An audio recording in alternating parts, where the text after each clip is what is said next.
सुमंतजी, आपण रामासोबतचा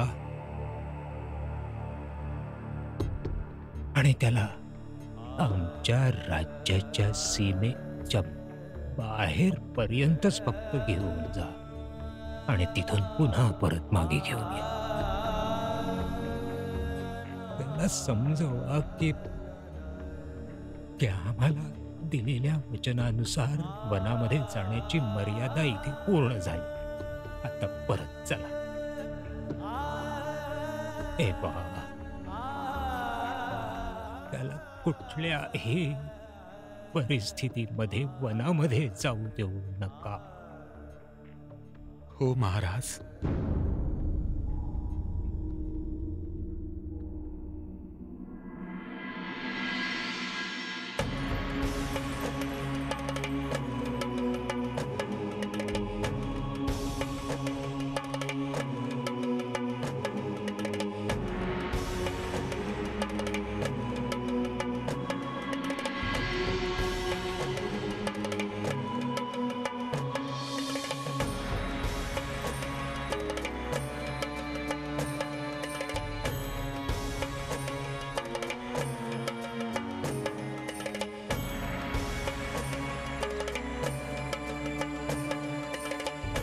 सुमंत काका,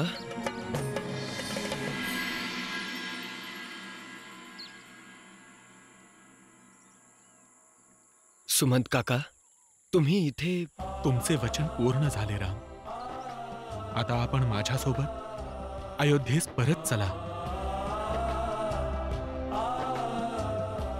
काका, वनवासाचं वचन तर 14 वर्षांचं आहे. तो कालावधी पूर्ण केल्याशिवाय आमचं अयोध्येला परत येणं शक्य नाहीये काका. तर मग जोपर्यंत तुम्ही अयोध्येस परत येणार नाही, आम्ही सुद्धा तुमच्यासोबत इथेच राहू. आम्ही नाही जाणार.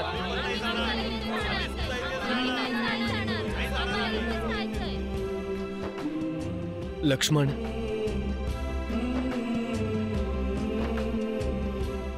आज रात्री आपण सगळे इथेच विश्राम करू.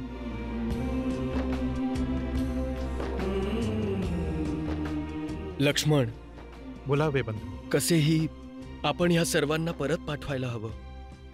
चिंता करू नये बंधू. हे सगळेच्या सगळे प्रातःकाळी निघून जातील. एकदा का हे सगळे निद्रेच्या अधीन गेले, आपण ह्यांच्यापासून दूर निघून गेलेले असू.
बंधू, आपण बराच वेळ चालत आहोत. थोड्या वेळासाठी विश्राम करूया का? नाही लक्ष्मण, प्रातःकाळ होण्याआधीच आपण वनाच्या त्या दिशेला पोहोचायला हवं, जेणेकरून अयोध्यावासी आपल्यापर्यंत पोहोचू नये. हो बंधू, परंतु वहिनी थकल्या आहेत. नाही भ्राता लक्ष्मण, आम्ही ठीक आहोत.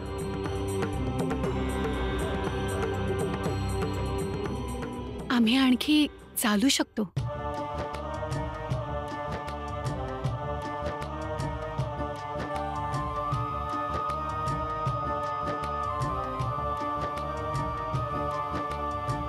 सारे जग की पीर का जिन्हें सदा है ध्यान,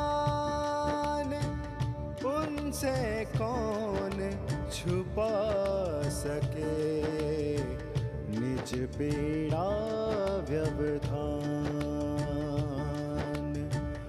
लहू लुहान कोमल चरण थक कर हुए निढाल,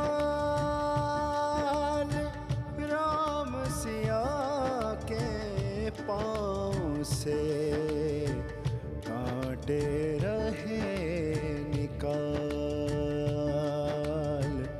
कांटे रहे निकाल.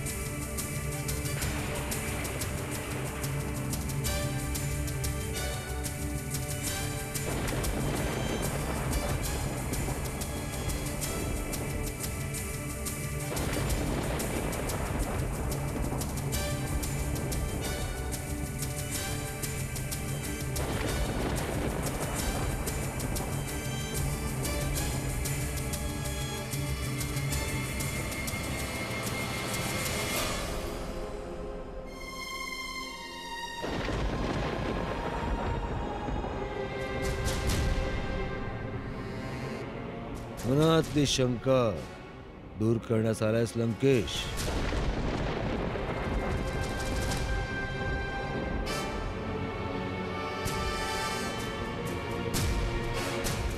आपण सर्वज्ञ आहात गुरुदेव. नेत्र बंद असूनही आपण प्रत्येक घटना वर्तमान भूत भविष्य सारे काही जाणतात. आम्ही हे जाणून घेण्यास आलो आहोत गुरुदेव की आमच्या इष्ट महादेवांनी आम्हाला अभिषेक करण्यापासून थांबवलं का? दूध रक्तात कसे परिवर्तित झाले हे कोणत्या गोष्टीचे सूचक आहे? महादेवाने तुला सूचित केलं आहे. तुझ्या अशुभ काळाचा आरंभ झालाय.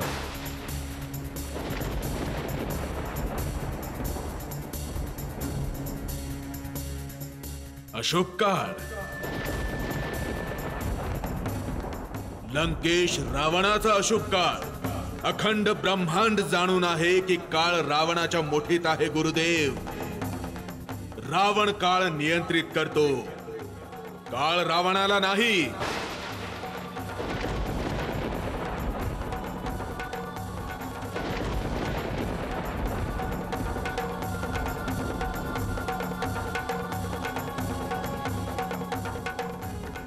जर तुला सत्य जाणून घ्यायचं असेल लंकेश, तिकडे पहा.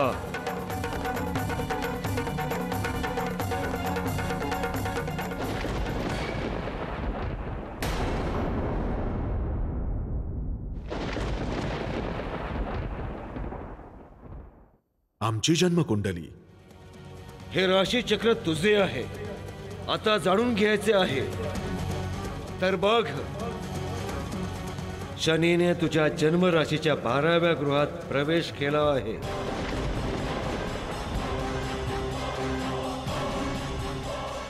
आणि आगामी काळात तो तुझ्यावर घोर अनिष्ट ओढवेल.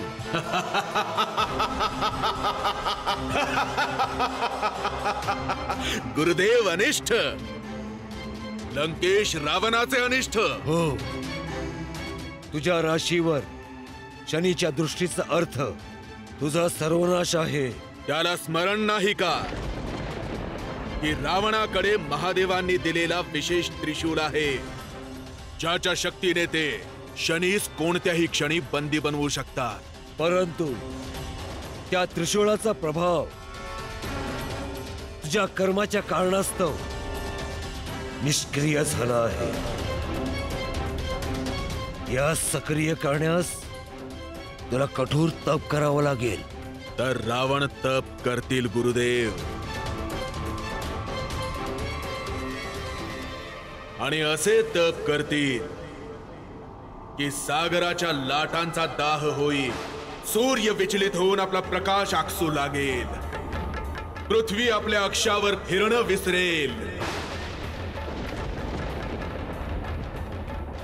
आणि शनीच काय, तीनही लोकांमध्ये अशी कोणतीच शक्ती नाही जी रावणास आव्हान दिल्यानंतरही जिवंत राहू शकेल.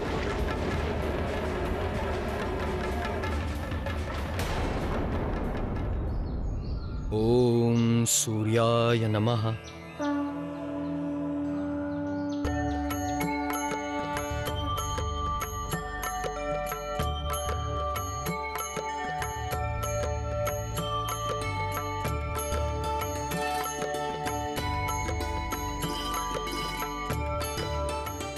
बंधू, तुम्हा दोघांना भूक लागली असेल. मी त्वरित भोजनाची व्यवस्था करतो.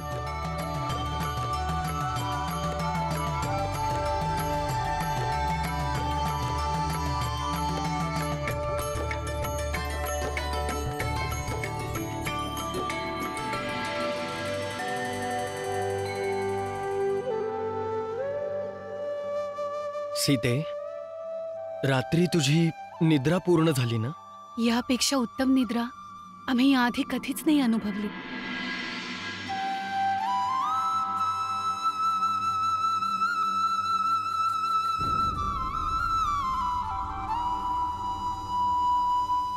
सीते,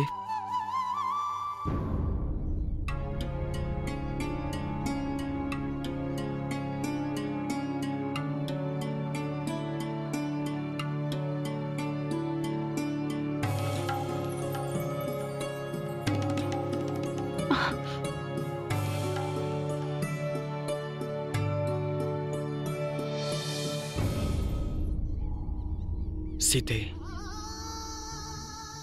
मला वाईट वाटते आहे. माझ्यामुळे तुला एवढे कष्ट सहन करावे लागतायत. हे काटे टोचल्याने आम्हास कसलेही कष्ट नाहीत रघुवीर. आमचा विश्वास तर अधिकच दृढ आहे की आपणासोबत येण्याचा निर्णय आम्ही उचित घेतला. जिथे आपण आहात तिथेच आमचे घर आहे. ज्या मार्गावर आपण चालाल त्याच मार्गावर आम्हीही चालू.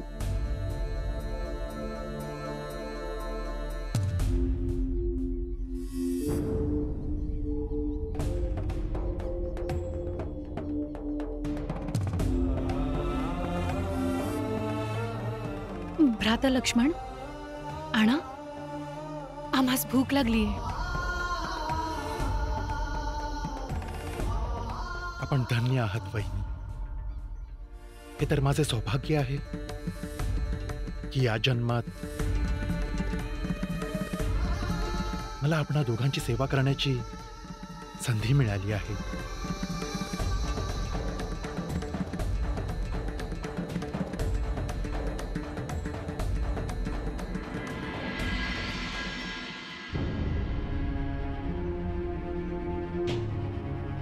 अरे बंधूंनो, श्रीराम आणि देवी सीता कुठे गेले?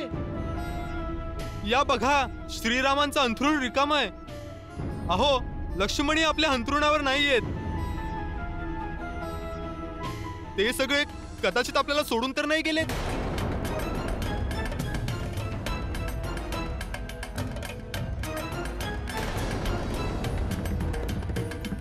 अहो चला, आपण सर्वजण प्रभू रामांना शोधूया. चला बंधूंनो. थांबा. जर तुम्ही लोक खरंच श्रीरामांवर प्रेम करता तर त्यांना त्यांचं वचन पूर्ण करू द्या आणि वनात जाऊ द्या आणि बाधा बनू नका.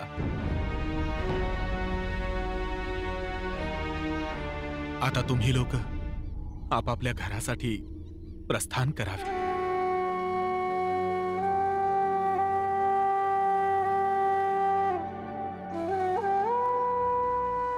हे राम, हे कसल्या दुविधेत टाकलं तुम्ही मला. अयोध्येस परतून आम्ही महाराज दशरथांना काय उत्तर देणार? जरा जपून बंधू. कदाचित या पानांखाली खड्डे असतील. सावध राहावं लागेल. चलावे.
निषादच्या क्षेत्रात अयोध्या राजकुमार रामांचं स्वागत आहे. आपल्या आगमनाने आम्ही भिल्ल समुदायाचे लोक धन्य झालो. नाही निषादराज, धन्य तर आम्ही झालो तुमच्यासारख्या हितचिंतकाला भेटून.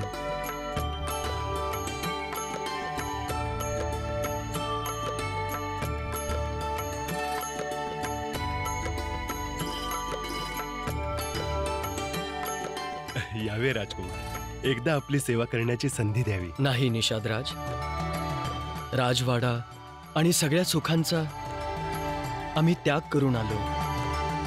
आता येणारी आमची 14 वर्ष वनातच जातील. हेच आमच्या पिताश्री महाराज दशरथांची आज्ञा आहे. परंतु राजकुमार, आपल्या चरणकमलांनी एकदा तरी या निषादराजची कुटी पवित्र करावी.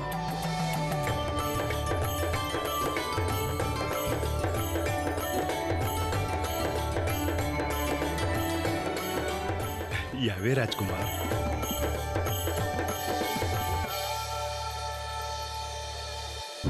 अरे माझं कोणी ऐकत का नाहीये? अरे माझा राम परत आलाय. सुमंतजींना पाठवलं होतं मी आणायला, ते घेऊन आले असतील. गुरुदेव, आपला राम येईल ना? धीर धरा महाराज. अयोध्या नरेश महाराज दशरथ,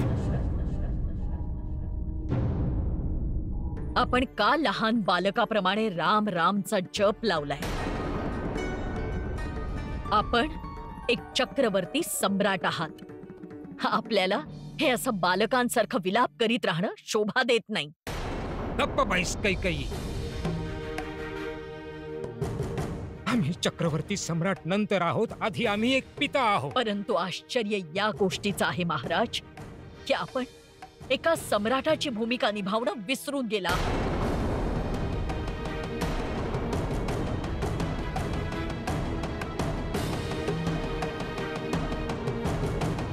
आम्ही आमच्या वचनाचं पालन केलेलं आहे. अद्याप तर एकच वचन पूर्ण झालं आहे, आणि तेही आपल्यामुळे नाही, आपल्या आज्ञाधारी पुत्रामुळे राममुळे पूर्ण झालं आहे.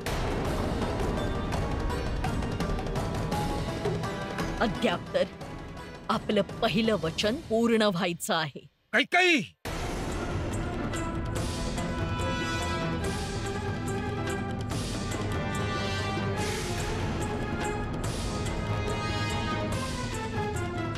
बोला ना महाराज, आपण कधी आमचा पुत्र भरतला आजोळ्यामधून अयोध्येला बोलवणार आणि कधी त्याला अयोध्येच्या सिंहासनावर बसवणार? कैकेयी, महाराजांची अशी दशा पाहूनही असे असंबद्ध बोलताना तुला लज्जा नाही वाटत?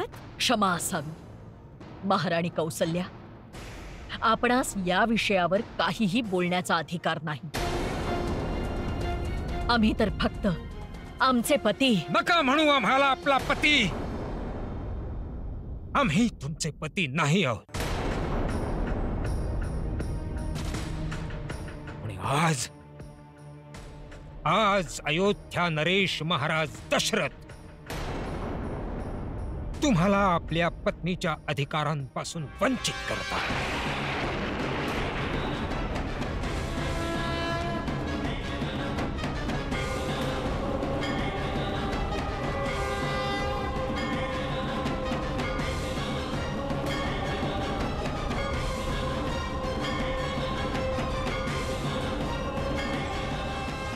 मी परमपिता परमेश्वराकडे अशी प्रार्थना करतो की भविष्यात कुठल्याही पतीला तुमच्यासारखी पत्नी न मिळो.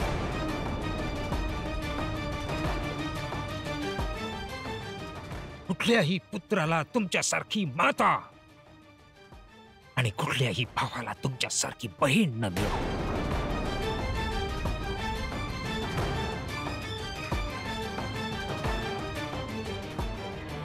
कैकेयी, तुम्ही माणुसकीच्या नात्याला कलंक आहात.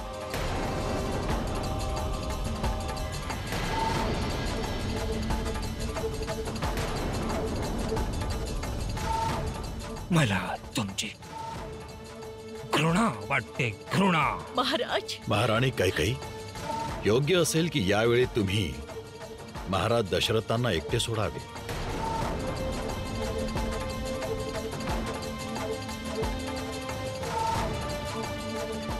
महाराज, आपण भलेही आपल्या कर्तव्याकडे पाठ फिरवा, परंतु कैकेयी मात्र आपल्या पुत्रासाठी तुम्ही दिलेलं वचन कुठल्याही परिस्थितीत पूर्ण करेल.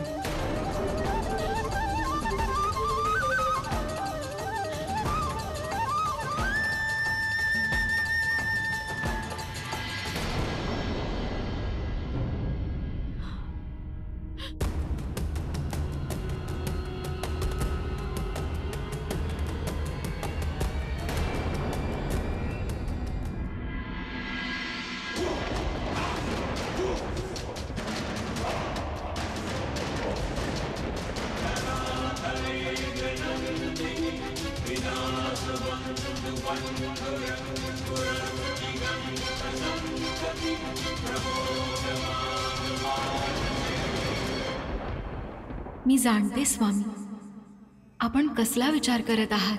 आपले हृदय रावणाचे तप पाहून द्रवित झाले आहे.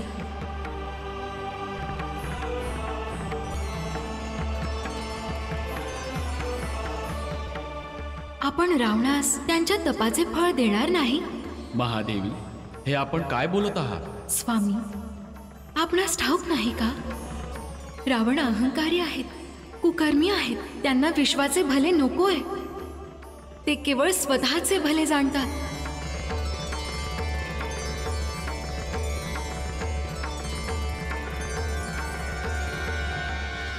प्रभू, जर आपण आपले त्रिशूळ सक्रिय केले तर काय आपण जाणतात ते सूर्यपुत्र शनीची काय दशा करतील? आपण हे विसरत आहात महादेवी. रावण आमचा परम भक्त आहे. परंतु आपण ही बाब विसरत आहात महादेव, की भगवान विष्णूंचे अवतार श्रीराम धरतीवर केवळ रावणाच्या पापांचा विनाश करण्यासाठी अवतरित झाले आहेत आणि ते आपल्या कार्यासाठी मार्गस्थही झाले आहेत. आपण त्यांच्या या कार्यात त्यांचा सहयोग तर करूच शकता ना?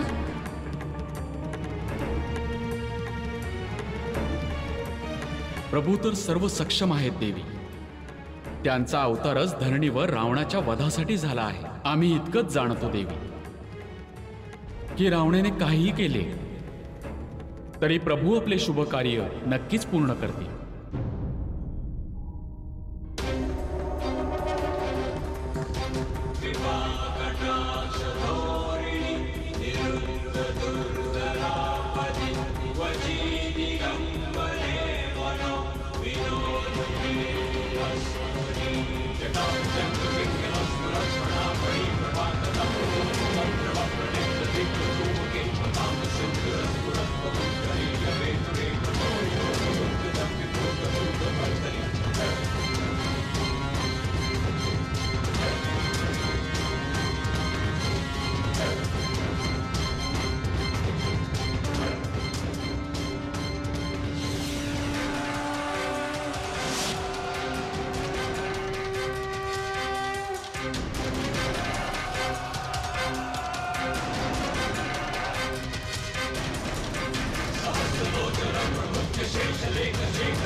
तो लंकेश रावणाच्या गृहात प्रवेश करून त्याला आव्हान देण्याचे दुस्साहस केले आहेस.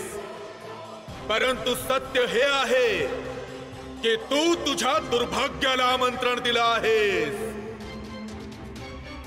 अरे आता तूच काय, समस्त ग्रह मिळूनही लंकेश रावणाचं अनिष्ट करू शकत नाही. लंकेश येत आहे तुला शक्तिहीन करायला, तुझं कर्ममर्दन करायला.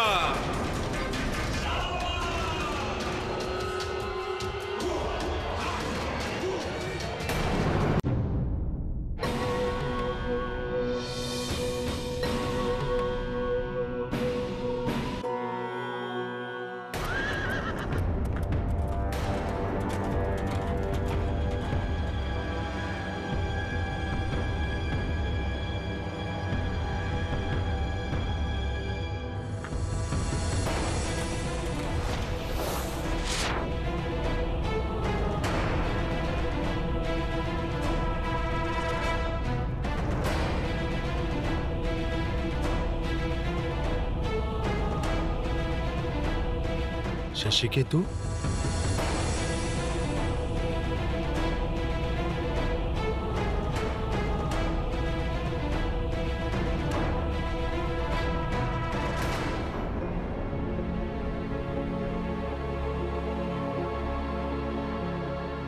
हे मी काय पाहत आहे? दशरथ नंदन राम एका भिल्ला सोबत.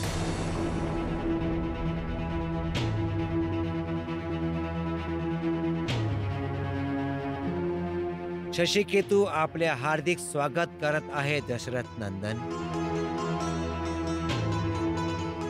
आम्ही जवळच्या राज्याचे राजे आहोत. राजकुमार राम, आपण एक क्षत्रिय आहात.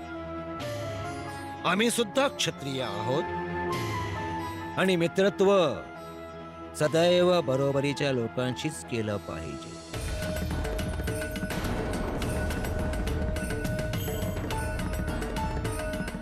हे छोटे लोक आपला काय आदर सत्कार करू शकणार? आपण बरोबर बोलत आहात शशिकेतू. आम्ही भिल्ल आहोत, वनात वास करतो. आमच्याकडे धन नाही आहे, भवन नाही आहे. आमचे घर खूप छोटे आहे, पण आमचे हृदय खूप विशाल आहे. आम्ही आमच्या अतिथींना ईश्वर मानून त्यांची पूजा करतो.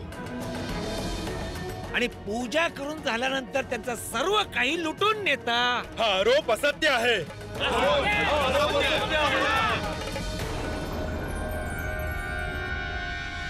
खोटा आळ आमच्यावर घेऊ नका. राजकुमार राम आमचे मित्र, महाराज दशरथांचे पुत्र आहेत. त्यांचा आदर करणं, त्यांची सेवा करणं, त्यांचा सन्मान करणं आमचे कर्तव्य आहे. आणि आमचे कर्तव्य पार पाडण्यापासून तुम्ही आम्हाला नाही थांबवू शकत शशिकेतू. आम्ही काय करू शकतो याची कल्पना देखील करू शकत नाहीस तू निषाद राज. आमच्या मार्गातून बाजूला हो शशिकेतू. राजकुमार राम आमच्या बरोबर येतील. राजकुमार राम, आपण यांना सांगा की तुम्ही एका क्षत्रियाचं आदरातिथ्य स्वीकारणं पसंत कराल. शशिकेतू, आपण सगळे त्या परमपिता परमेश्वराची लेकरं आहोत.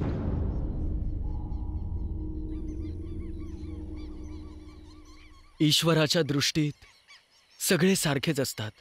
कोणी लहान अथवा मोठं नसतं. जेव्हा ईश्वर कुठला भेदभाव ठेवत नाही, मग आपण मनुष्य कोण असतो भेदभाव करणारे?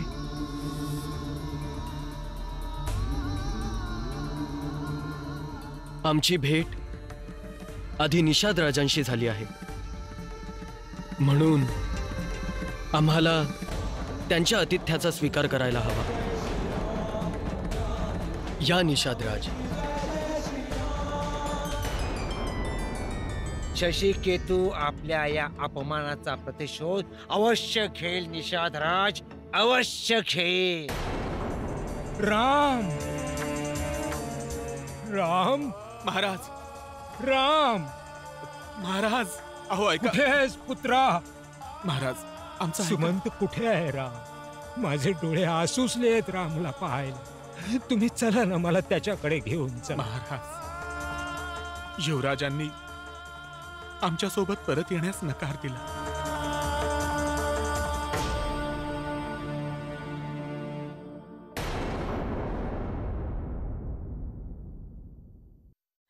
रेवती, सोम, या हे कामकाज सोडा. अयोध्येचे राजकुमार राम आपल्या इथे आले आहेत. चला, आपल्याला त्यांचं स्वागत करायचं आहे. काय म्हणालात तुम्ही? अयोध्येचे राजकुमार राम इथे आले आहेत? धन्य झालो आम्ही. सोम, ही अशी संधी पुन्हा मिळणार नाही. चला.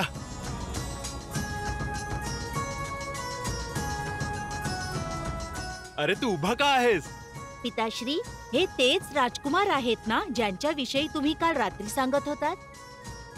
ज्यांनी अयोध्येचे राज्य आणि आपल्या माता पितांना आणि कुटुंबाला यासाठी सोडून दिले की त्यांना त्यांच्या पिताश्रीने दिलेल्या वचनांचे पालन करायचे होते. हो बाळा, हे तेच राजकुमार आहेत. अयोध्यापती महाराज दशरथांचे सुपुत्र. पिताश्री, अयोध्या कुमार श्रीराम काय घाबरट आहेत?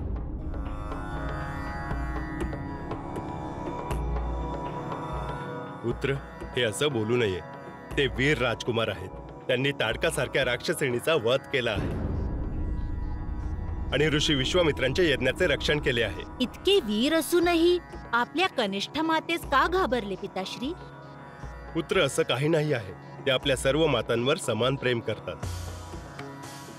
मला एक गोष्ट उमजत नाही आहे, तू आज इतके प्रश्न का विचारतो आहेस? पिताश्री, मला केवळ इतकेच जाणून घ्यायचे आहे की ते इतके बुद्धिमान आणि वीर आहेत, तर ते आपल्या अधिकारांसाठी आपली कनिष्ठ माता कैकईशी लढले का नाही?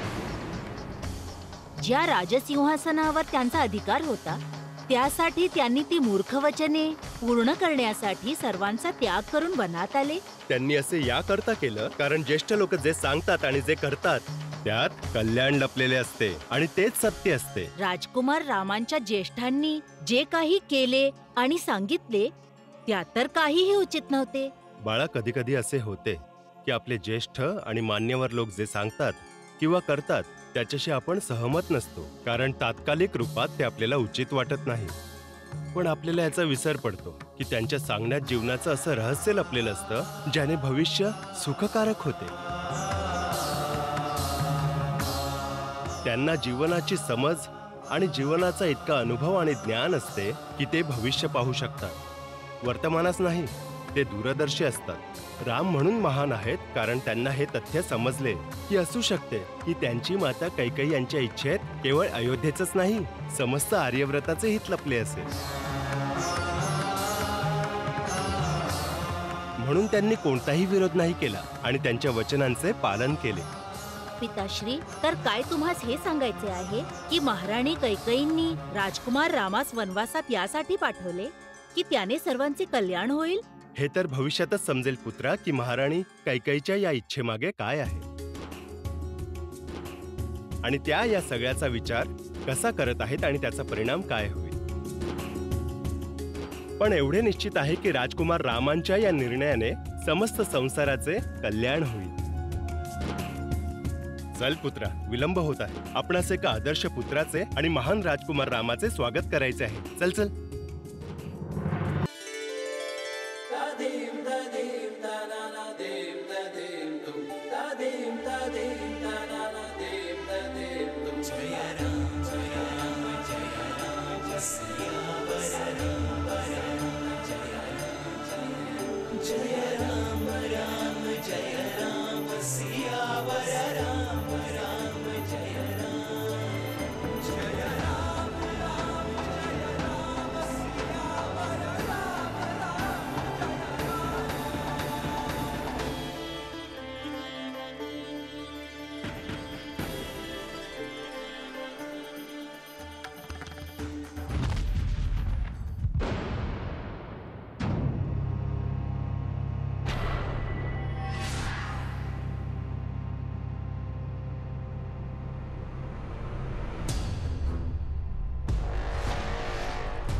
आज तुझा अंत निश्चित आहे निषाद राज. सावधान शशिकेतू, जर निषाद राजला हानी पोहोचवण्याचा प्रयत्न केलास तर माझा हा बाण तुम्हा सगळ्यांच्या छातीच्या आरपार जाईल. नाही कुमार, शत्रुत्व माझ्या आणि शशिकेतू मध्ये आहे. आम्ही दोघे मिळून याचं निवारण करू. अशा प्रकारचे अचानक आक्रमण वीरता नाही, पळपुटेपणा आहे. वीरतेसाठी समानतेची गरज असते. ठीक आहे, सामना बरोबरीचाच होईल.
एका शक्तिशाली वीराचं खरं शस्त्र क्षमा आहे. महाराज शशिकेतू, मानव लहान किंवा मोठा आपल्या जातीने किंवा समुदायाने नाही होत, तर त्यांच्या गुणांनी ठरतो. मानवाचं सत्कृत्य आणि सदाचारच त्याला मोठं करतात. आपण बरोबर आहात कुमार. निषादराजच्या या महानतेचा मी आजपर्यंत अनभिज्ञ होतो. मला क्षमा करा निषादराज.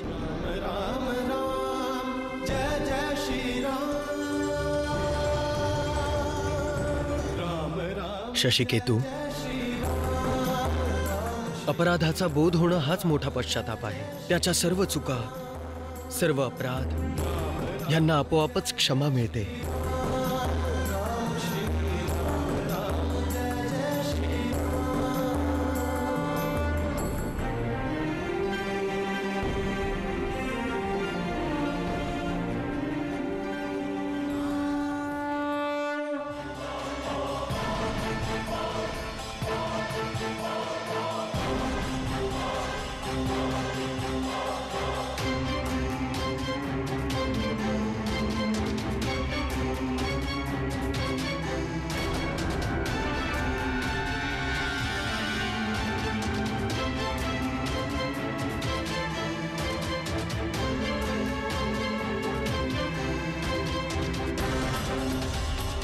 शनी!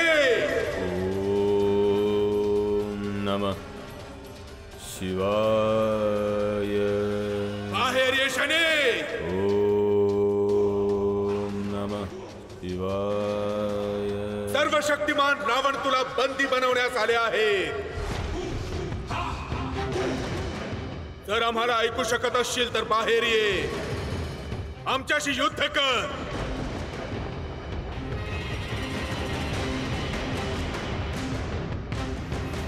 नाही तर आमचे दासत्व स्वीकारून आमच्या आज्ञेचे पालन कर. अहंकारी रावण!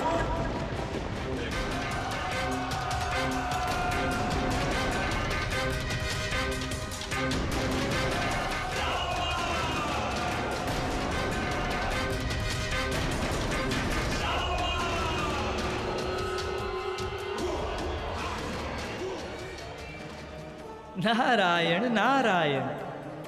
देवेंद्र, एका बाजूस प्रभू श्रीराम आहेत, जे संपूर्ण विश्वात शांततेचा प्रचार करत आहेत, आणि दुसऱ्या बाजूस हा रावण स्वतःस अधिक शक्तिशाली प्रमाणित करण्यासाठी आपल्या मार्गात आलेल्या सर्व विघ्नांचा नाश करून अशांतता पसरवतोय.